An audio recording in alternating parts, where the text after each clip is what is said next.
E vai continuar a leitura do livro de Aristóteles, com o tema retórica. Estamos na segunda leitura do livro. Eu parei bem aqui porque o livro é muito grande. Então, se você quiser assistir a gravação, tem o vídeo, tem aqui a lista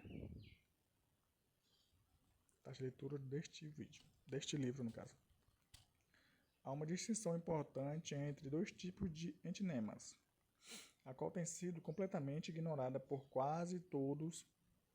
Uma que também subsiste entre os silogismos tratados na dialética.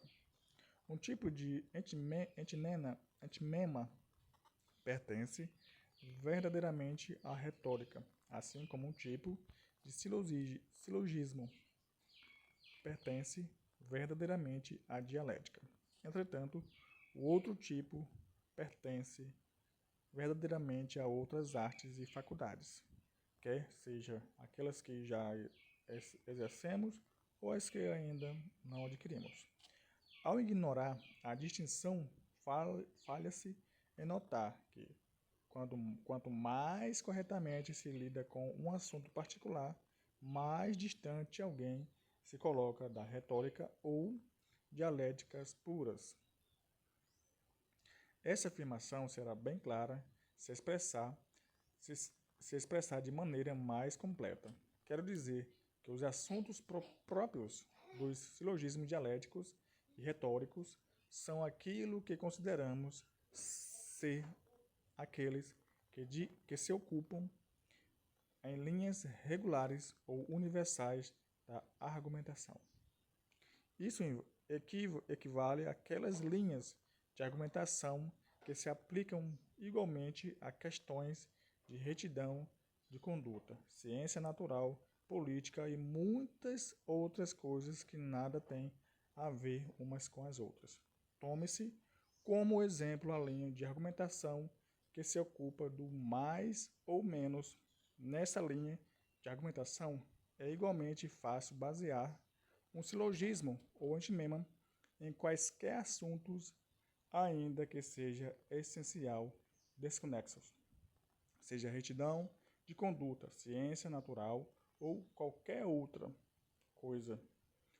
Contudo, há também aquelas linhas de argumentação especiais baseadas em proposições que se aplicam somente em grupos ou classes particulares de coisas. Assim, essas são proposições e ciência natural, relativas à ciência natural, sobre as quais é possível embaçar qualquer tema ou silogismo acerca de ética, enquanto há outras proposições relativas à ética sobre as quais não é possível embasar nada acerca de ciência natural. Esse mesmo princípio se aplica a todos os casos. As linhas gerais de argumentação não possuem um assunto especial e, portanto, não aumentarão nossa compreensão acerca de qualquer classe particular de coisas.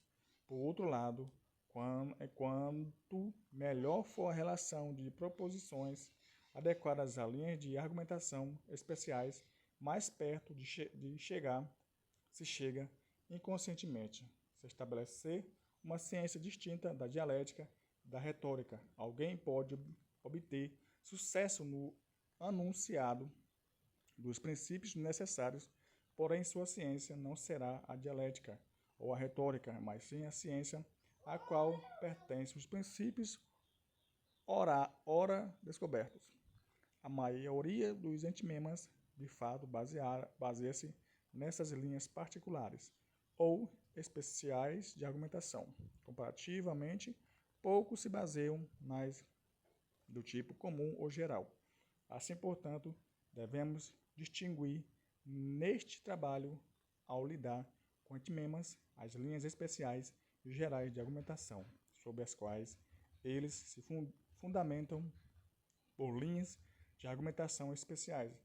Refiro-me a proposições particulares a cada uma das diversas classes de coisas e, por gerais, aquelas que são comuns e todas as classes igualmente. Podemos iniciar pelas linhas de argumentação especiais.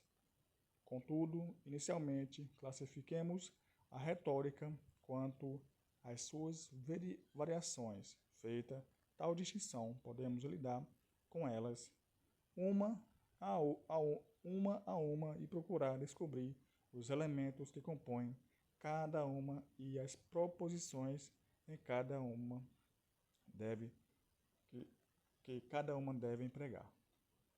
3. A retórica recai em 3 divisões determinadas pelas 3 classes de ouvintes dos discursos, pois dos 3 elementos da produção de discursos: orador, assunto e público-alvo. É o último. O ouvinte, que determina o fim e o objetivo do discurso. O ouvinte deve ser um juiz, com uma decisão a tomar acerca de coisas passadas ou futuras, ou um observador. Um membro da Assembleia decide sobre eventos futuros, um membro do júri sobre eventos passados, enquanto aqueles que simplesmente decidem sobre as habilidades do orador são observadores. Disto segue-se que há 3 categorias da oratória. Política da oratória. Primeira, política. Segunda, forense. E terceira, a oratória cerimonial demonstrativa.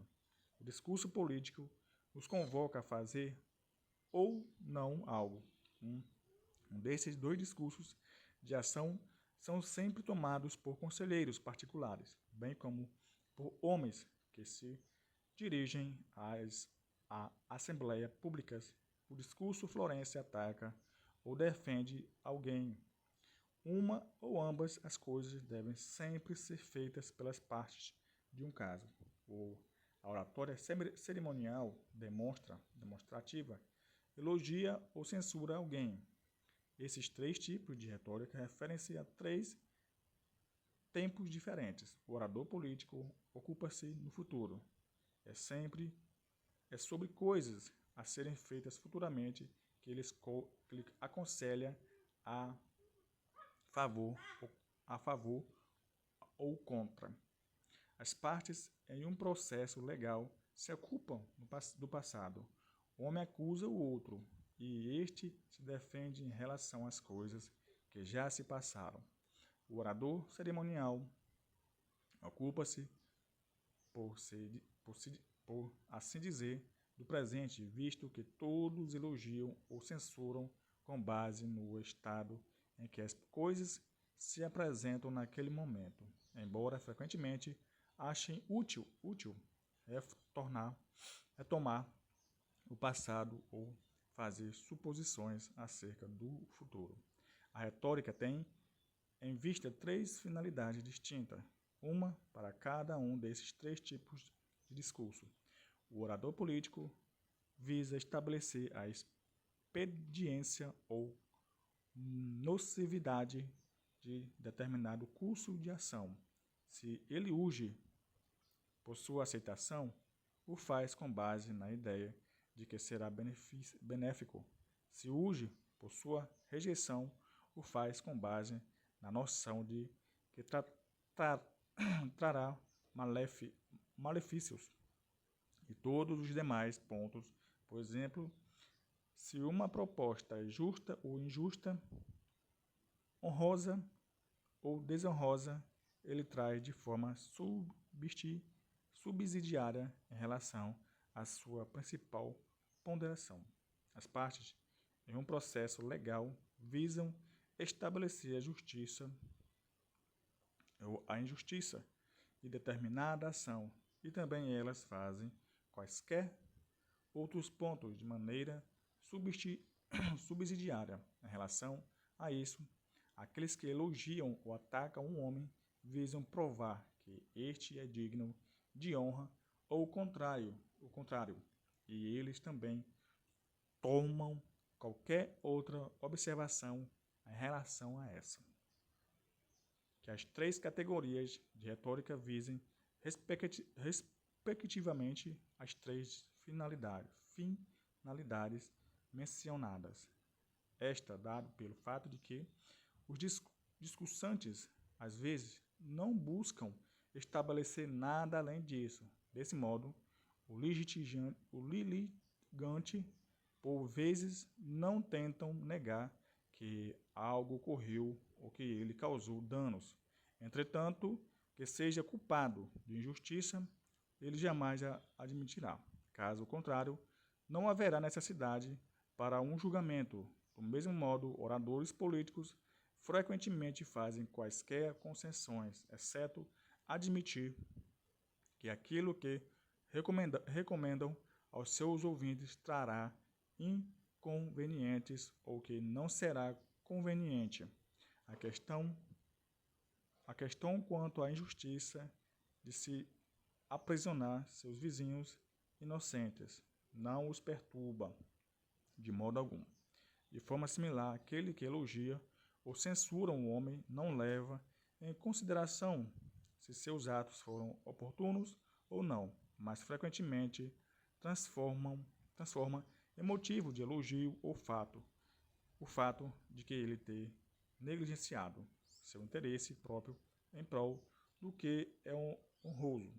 Assim, Aquiles é elogiado por ter defendido seu amigo, caído Patroclo, embora ele soubesse que isso o levaria à morte e que, de outro modo, ele não precisaria ter morrido. Contudo, embora morrer desse modo fosse a mais nobre a se fazer, a melhor seria ter continuado vivo. Evidente diante do exposto que é sobre esses três assuntos, mais que qualquer outro, que um orador deve ser capaz de ter proposições a seu comando. Agora, as proposições da retórica são provas completas, probabilidades e sinais. Todo tipo de silogismo é composto por proposições e o antimema é um tipo particular de silogismo, composto das proposições já citadas, dando que somente ações possíveis e não as impossíveis podem ser sucedido no passado ou no presente, e uma vez que aquilo que não ocorreu ou não ocorrerá, tampouco pode ter sido feito ou vir a ser feito. Faz-se necessário que tanto oradores políticos como forenses e cerimoniais tenham sob seu comando proposições cerca do possível e do impossível, e quanto a algo ter ou não ocorrido, se vai ou não ocorrer. Ademais, todos os homens, ao elogiar ou censurar ou convocar-nos a aceitar ou rejeitar suas propostas de ação, ao recusar outros ou deles defender-se, buscam não somente provar os pontos levados, mas também demonstrar que o benefício ou malefício, a honra ou a desgraça, a justiça ou a injustiça são ou grandes ou pequenos, seja absoluta ou relativamente. E, portanto, está claro que devemos igualmente ter sob nosso comando proposições acerca de grandiosidade ou pequenez, do superior e do inferior, tanto proposições universais como particulares. Desse modo, devemos ser capazes de dizer qual é o bem maior ou menor, o ato de justiça ou injustiça, ser superior ou inferior, e assim por diante. Esses são os assuntos acerca dos quais estamos inevitavelmente obrigados a dominar proposições relevantes. Devemos agora discutir cada classe particular desses assuntos, em geral, aqueles com quais se ocupam as oratórias políticas, cerimonial e, por fim, forense.